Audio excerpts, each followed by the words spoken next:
السلام عليكم ورحمة الله وبركاته. معاكم سمر حماد. برحب بيكم على قناة سمر كروشيه، وأتمنى أن أقدر أقدم لكم فن الكروشيه بشكل مختلف ومميز، وأسأل الله التوفيق في القول والعمل. بسم الله، نبدأ تحفة جديدة. مشروع فيديو اليوم هو جيلي بناتي للسن المحير، لمرحلة عمرية من 10 ل 13 سنة. هستخدم فيه خيوط إليس سوبر لانا ماكسي. الخيوط تركية. رقم الخيط 46575. الشلة 100 جرام، حوالي 100 متر. من مواصفات الخيط 75% أكريليك و25% صوف. بستخدم فيه مقاس إبرة من 7 ل 8 مليمتر. الخيوط بتندرج تحت مسمى الخيوط السميكة. هستخدم فيه مقاس إبرة 6.5 مليمتر. خيوط اليوم برعاية جروب ناهد حمدي كروشيه ماركت، هحط لكم اللينك في صندوق الوصف. طريقة أخذ المقاسات. طريقة العمل على الجيليه عبارة عن قطعتين، القطعة الأمامية والقطعة الخلفية. في الفيديو أنا هشتغل القطعة الأمامية بالطول، وبالتالي هاخد مقاس القطعة الأمامية بالطول. ببدأ من آخر العنق إلى بداية منطقة الوسط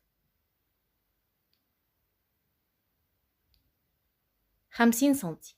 إذن عدد سلاسل البداية ما يعادل 50 سنتي، لأني هشتغل القطعة بالطول. حابة تشتغلي القطعة بالعرض، بتبدأي تاخدي العرض من الكتف للكتف. الخطوة التانية هاخد العرض من الكتف للكتف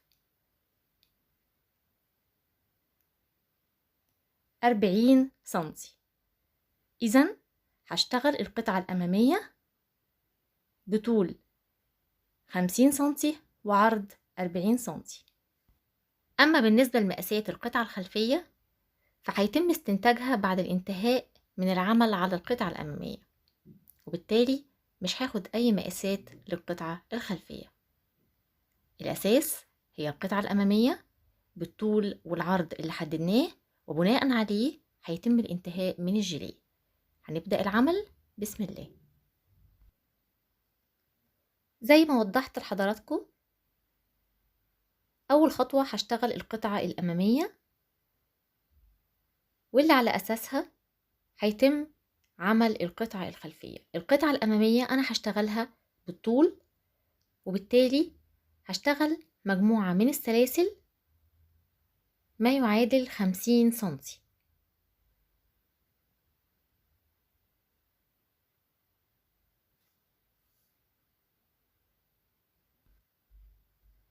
اشتغلت 60 سلسلة، هقيسهم بالمزورة.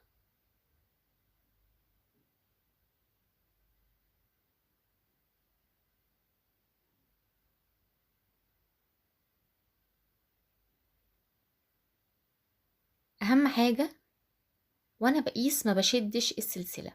وصلت لحوالي 48 سنتي، فأنا هكتفي بال48 لأني براعي مطة الخيط، فال2 سنتي فرق هعتبرهم مطة الخيط. هكتفي بعدد 60 سلسلة، وهبدأ الغرزة الفعلية. برتفع سلسلة وأقلب الشغل، وهيتم العمل في الغرز خلف السلسلة. بشتغل غرزة حشو، وهعلم الغرزة الأولى بالماركر.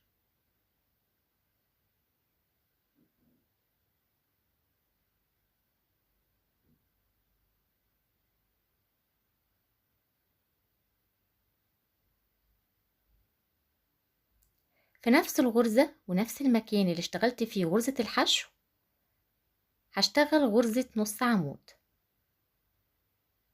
بدخل بالحلقة 3 حلقات على الإبرة، بلف الخيط واخرج من ال3 حلقات بغرزة واحدة.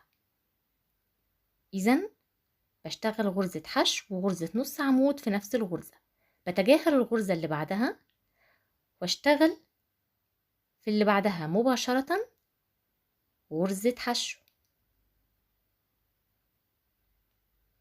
وفي نفس الغرزة بشتغل غرزة نص عمود.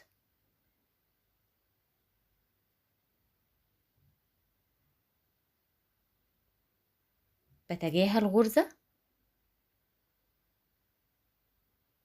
واشتغل في اللي بعدها مباشرة غرزة حشو، وفي نفس الغرزة بشتغل غرزة نص عمود. بنفس الطريقة هكمل لنهاية السطر وهرجع لكم تاني.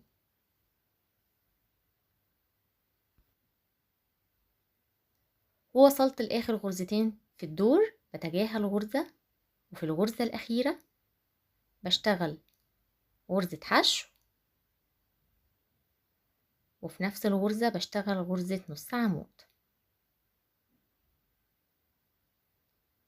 بعد الانتهاء من السطر بتلاقي قدام حضرتك الشكل ده، ما تقلقيش خالص، بمنتهى الهدوء هتفردي السطر الأول وهتلاحظي الشكل تم تعديله تماما. أهم حاجة ما تشديش ايدك في الخيط،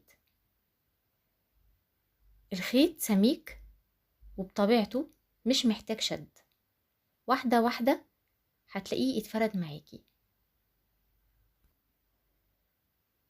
عاوزاكي تلاحظي معايا نهاية السطر كان غرزة النص عمود، إذن في بداية السطر بيكون غرزة حشو، وفي نهاية السطر بتكون غرزة نص عمود. هبدأ أرتفع سلسلة وأقلب الشغل. أول غرزة في الدور وهي المفترض غرزة النص عمود بتجاهلها، ما بشتغلش فيها، بشتغل في الغرزة اللي بعدها مباشرة، والمفترض إنها غرزة الحشو، بشتغل غرزة حشو، وفي نفس الغرزة بشتغل غرزة نص عمود.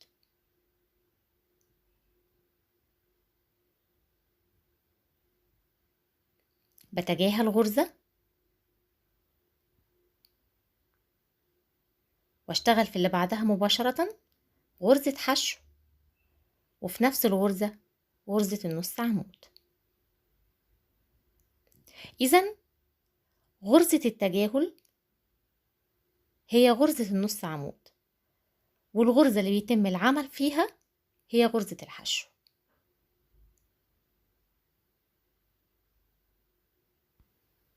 هستمر بنفس الطريقة لنهاية السطر وهرجع لكم تاني.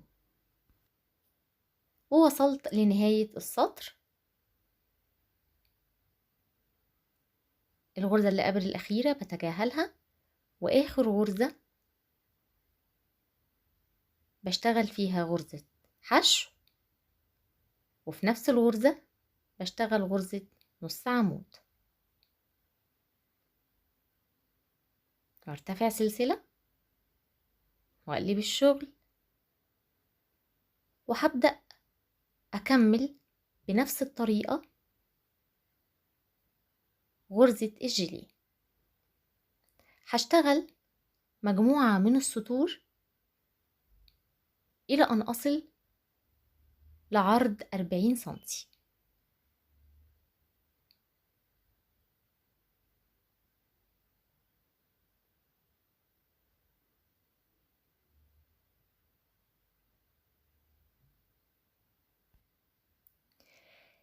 انتهيت من عمل 36 سطر من الغرزة. الغرزة حلوة جدا وهادية وشيك.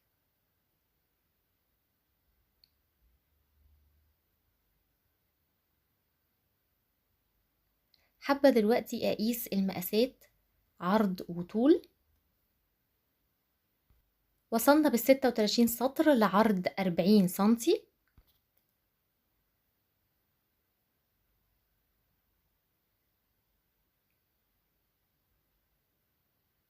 دلوقتي هقيس الطول.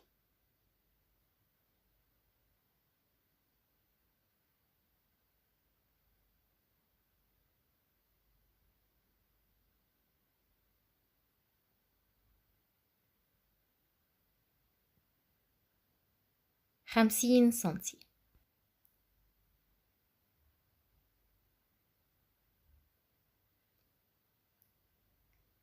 حابة ألفت نظرك وانتي بتشتغلي ما تشديش ايدك وتكون مرتاحة عشان توصلي بان القطعة تكون ستريت يمين وشمال، ما تكونش مقوسة بأي حال من الأحوال. الخطوة اللي بعد كده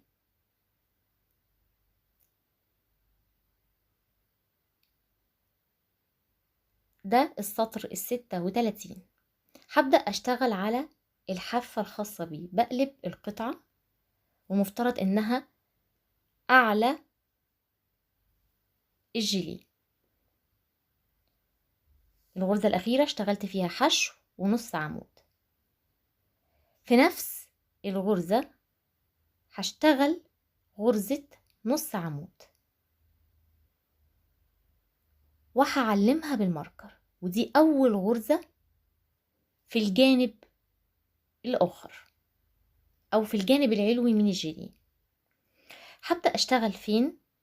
نركز مع بعض. السطر اللي بعد كده المفترض إن الغرزة الأخيرة فيه هي غرزة النص عمود، شايفينها؟ أهي. في آخر كل سطر بيكون فيه غرزة نص عمود، والفرق واضح ما بين أطوال الغرز. دي الحشو أهي، دي الحشو ودي النص عمود. أنا بدخل بالإبرة تحت غرزة النص عمود، وده الفراغ اللي بشتغل فيه الغرزة وباخدها بالإبرة. هنشوف مع بعض. أنا اشتغلت خلاص الغرزة الأولى من الدور. الغرزة التانية بدخل في الإبرة بالإبرة في المكان اللي شاورت عليه واشتغل تاني غرزة نص عمود. الفراغ اللي يليه مباشرة هيكون واضح قدام عينك، وهو المكان اللي فيه الغرزتين اهو، شايفينه؟ بيكون واضح جدا. بشتغل فيه غرزة نص عمود. وانتي بتشتغلي السطر ده بالتحديد ما تشديش ايدك، وتحاولي ترسمي غرز النص عمود بحيث يكونوا كلهم نفس الشكل، لانها هتكون واجهة الجيليه من الاعلى. هكمل بنفس الطريقة. غرزة النص عمود بدخل بالإبرة تحتها مباشرة واشتغل غرزة نص عمود. الفراغ التالي بدخل بالإبرة نص عمود. ملاحظين ايديا مرتاحة تماما، مرتاحة مع الخيط.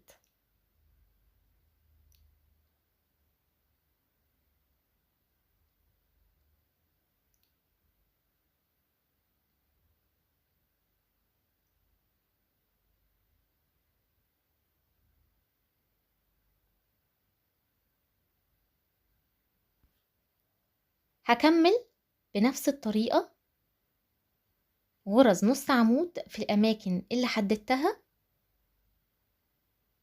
إلى أن أصل لنهاية السطر، وهرجع لكم تاني. ووصلت لنهاية السطر. آخر غرزة نص عمود وهي رقم 34، والغرزة 35 هي الفراغ اللي يليه. أما الغرزة 36 والأخيرة هشتغلها فين؟ هشتغلها في الغرزة الأخيرة من الجانب الآخر تحت حرف الفي.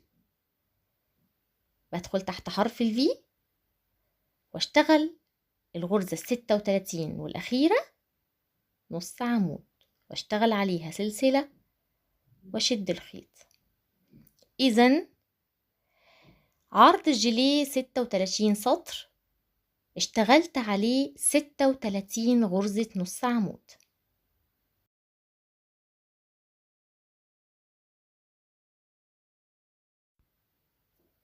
انتهى العمل على القطعة الأمامية من الجيليه. وضحت لحضراتكم في بداية الفيديو مقاسات القطعة الخلفية بيتم تحديدها بعد انتهاء العمل من القطعة الأمامية، بمعنى تم عمل عرض القطعة الأمامية ب36 سطر مع 36 غرزة، 18 غرزة في الجانب الأيمن و18 غرزة في الجانب الأيسر. وبطبيعة الحال وتصميم الموديل القطعة الخلفية أطول من القطعة الأمامية، إذن عدد الغرز هيكون أكتر، إذن فرق الزيادة هيكون 18 غرزة. 18 غرزة زائد 60 غرزة، إذن عدد سلاسل البداية في القطعة الخلفية 78 غرزة. بداية العمل في القطعة الخلفية من الجيليه، عقد البداية،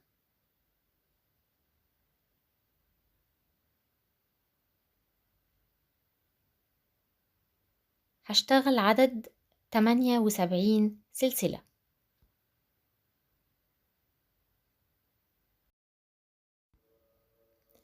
انتهيت من عمل 78 سلسلة. هرتفع سلسلة وهقلب الشغل وهشتغل في الحلقات خلف السلسلة. في أول غرزة غرزة نص عمود،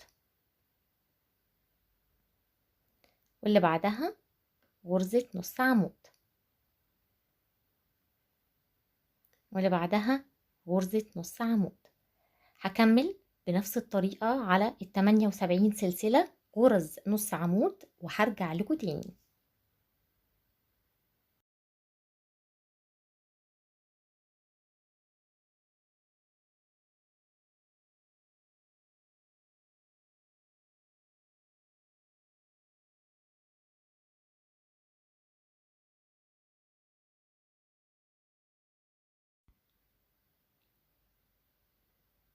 ووصلت لنهاية السطر واشتغلت غرز نص عمود.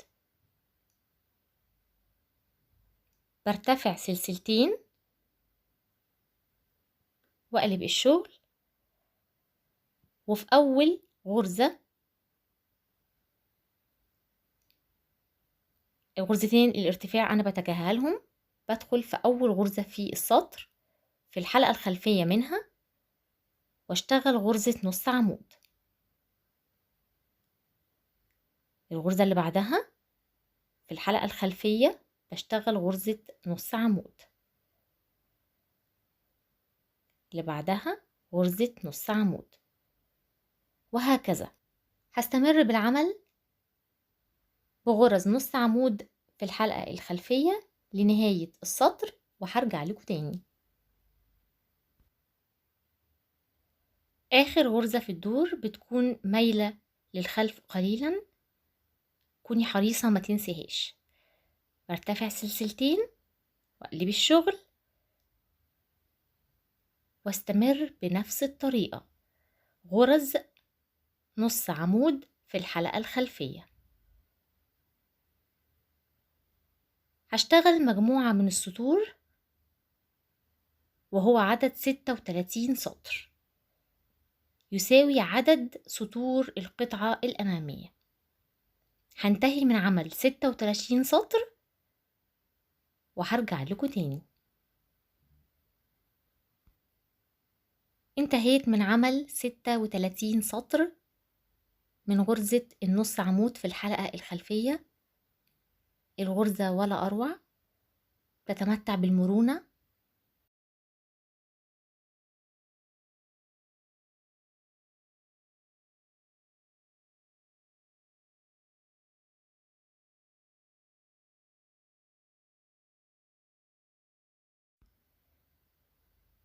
عدد السطور في القطعتين بيكون ثابت وهو 36 سطر، وكمان المقاس بيكون ثابت وهو 40 سنتي.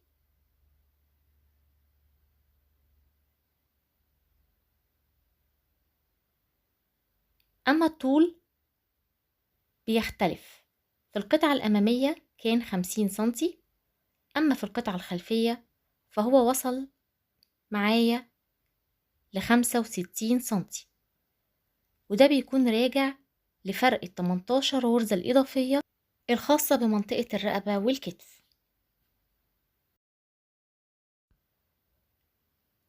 هنبدأ خطوة تشبيك القطعة الأمامية مع القطعة الخلفية، ولكن قبل الخطوة دي هنحدد بالعلامات كل تفصيلة لسهولة العمل. باجي عند أول غرزة وأعلمها بالماركر،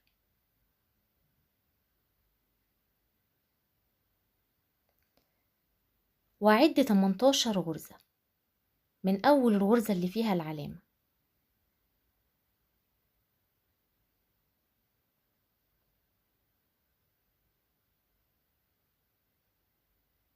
وفي الغرزة 18 بعلمها بالماركر،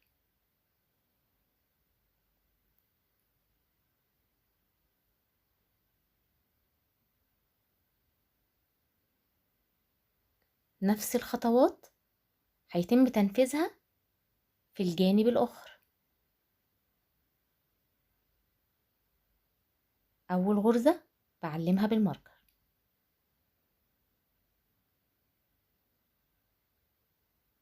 وأعد 18 غرزة،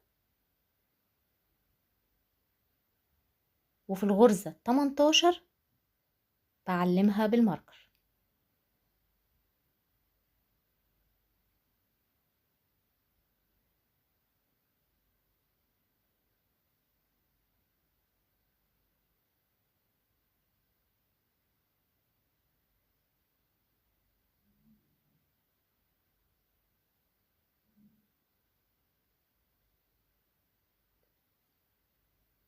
ببدأ أشتغل على القطعة التانية وهي القطعة الأمامية.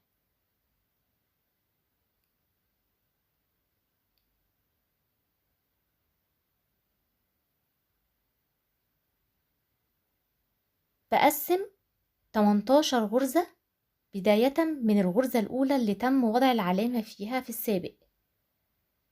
بجيب الماركر وابدأ أعد الغرزة الأولى اللي فيها العلامة، هعد 18 غرزة،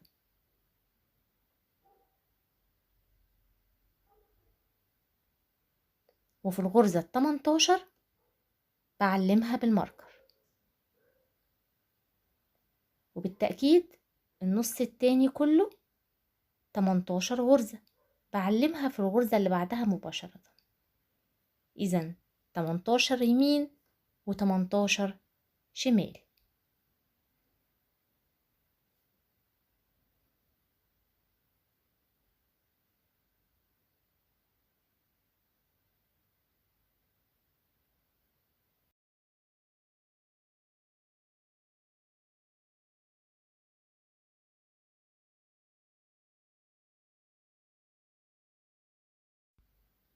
خطوة تحديد العلامات في كل قطعة بتسهل كتير جدا، وبتجعل خطوة التشبيك خطوة سهلة وسريعة. قبل التشبيك بيتم وضع القطعتين فوق بعض وبيتم محاذاتهم بشكل مستقيم. للتوضيح، ده بيكون الشكل اللي هيتم التشبيك على أساسه.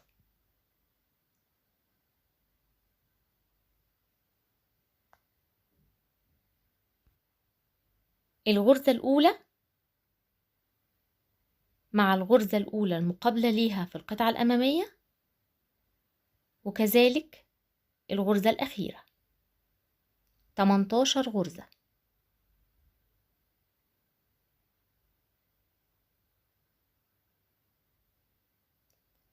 وكذلك في الجانب الآخر 18 غرزة.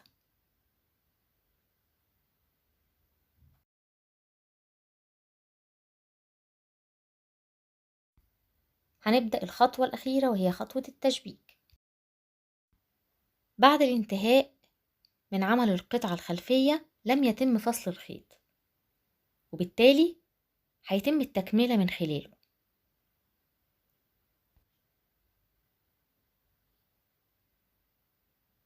في القطعة الأمامية وفي الغرزة الأولى منها من ال18 بدخل بالإبرة تحت حرف الفي في الغرزة اللي فيها العلامة،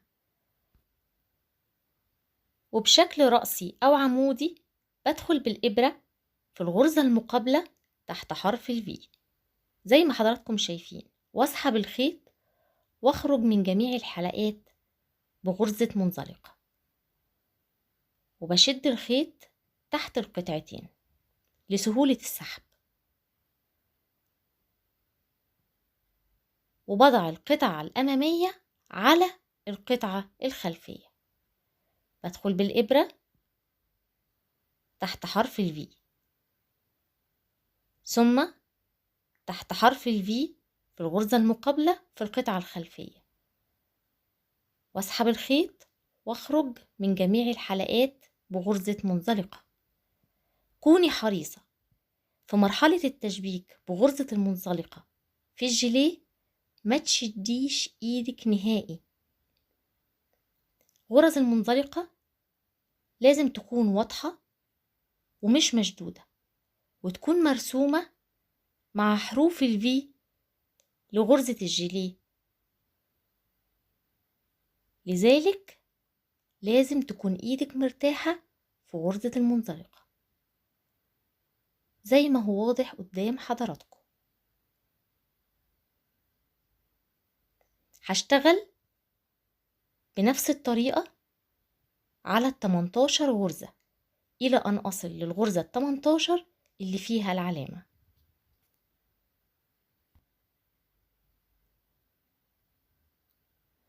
ووصلت للغرزة 18 والعلامات مقابلة لبعض. بشيل العلامات في القطعة الأمامية والقطعة الخلفية واشتغل غرزة منزلقة في الغرزة 18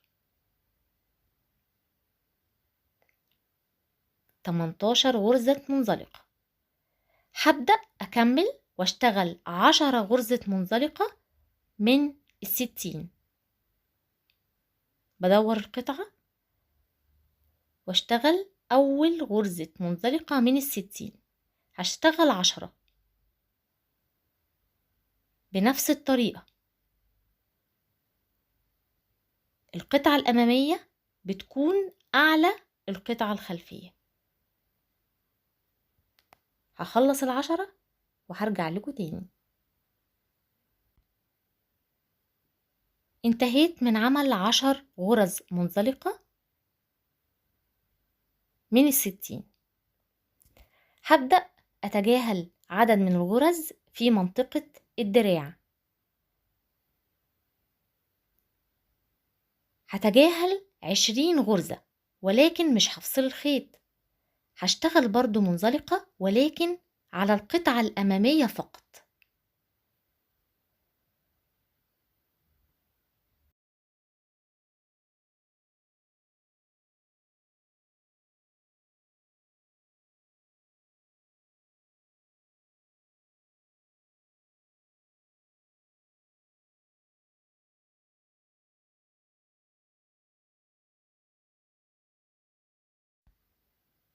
انتهيت من عمل 20 غرزة منزلقة في القطعة الأمامية فقط.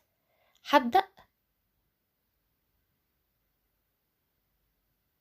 أربط القطعتين مع بعض، ومفترض متبقي 30 غرزة. هنا 10 وهنا 20، 30 ومتبقي 30، إذا 60 غرزة عدد سلاسل البداية. أنا هنا كنت رابطة القطعتين لتحديد الغرز. بفك العلامة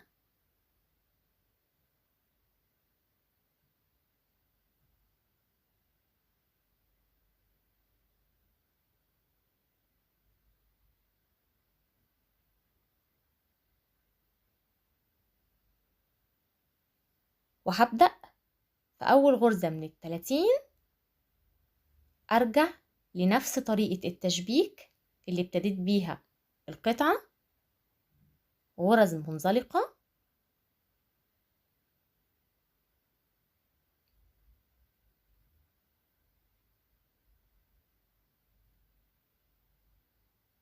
وأكمل بنفس طريقة التشبيك للقطعتين إلى أن أصل لنهاية الجيلي.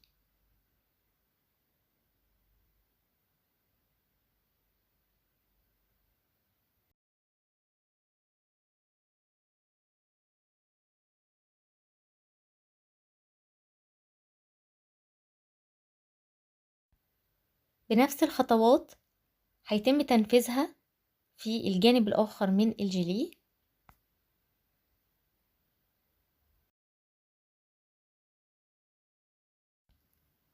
تم استهلاك 5 شلات من خيوط إليس سوبر لانا ماكسي. الوزن الإجمالي للجيلي 500 جرام. لو عجبك الفيديو أتمنى منك الدعم باللايك والشير، ولو انتي مش مشتركة في القناة تدوسي على زرار سبسكرايب وتفعلي زر الجرس عشان يوصلك أي إشعار لأي فيديو جديد أنا بنفذه. حابة أشوف تطبيقاتكم على الجروب المرفق للقناة، هسيب لكم اللينك في صندوق الوصف. أكون سعيدة بقراءة تعليقاتكم أسفل الفيديو، واكتبي لي بتشاهديني من أي بلد. أشوفكم في تحفة جديدة، والسلام عليكم ورحمة الله وبركاته.